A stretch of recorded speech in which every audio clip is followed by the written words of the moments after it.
In the heart of Wiltshire, there is a village you are not allowed to live in, or visit freely. Its name is Imber, and it was once home to families. Children grew up here, church bells rang, life was ordinary. Then came the Second World War, and everything changed. The villagers were told to leave. They were promised they could return. In 1943, a notice was delivered. It gave them weeks. The villagers were promised this was temporary, only for the war. Families packed their lives, furniture, photographs, memories. Then the village fell silent, and it never recovered.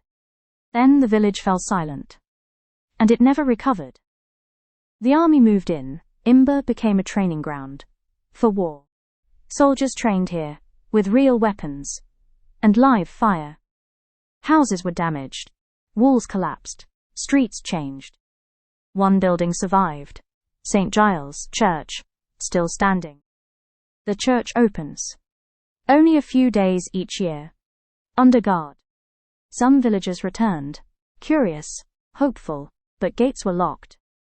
They were told it would only be temporary, but the years passed. Children grew up elsewhere, families scattered. Imber became a memory. Grass covered the roads, trees grew through houses, silence took over. Time stopped in Imber, the clocks never ticked, and the doors remained closed. Today Imber is closed, the Ministry of Defence controls it. Access is limited.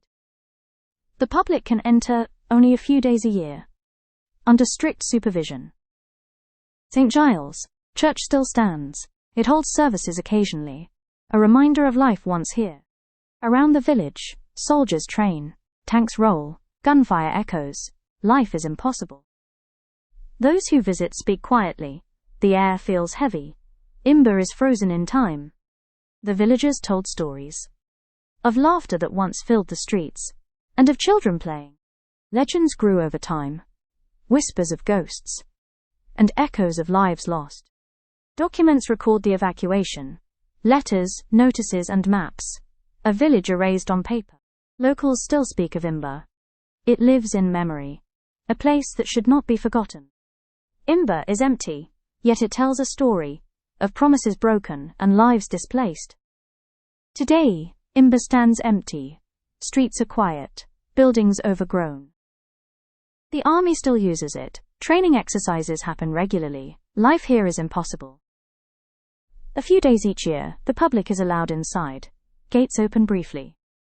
Visitors speak softly. The air feels heavy, and the silence lingers. Imber reminds us of lives interrupted, and a village frozen in time. Imber remains a mystery, not because it vanished, but because it was never allowed to return.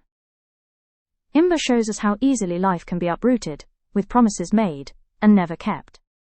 This village mattered, because people lived here, and they were forgotten. Imber stands in silence, a reminder of loss, and of lives left behind.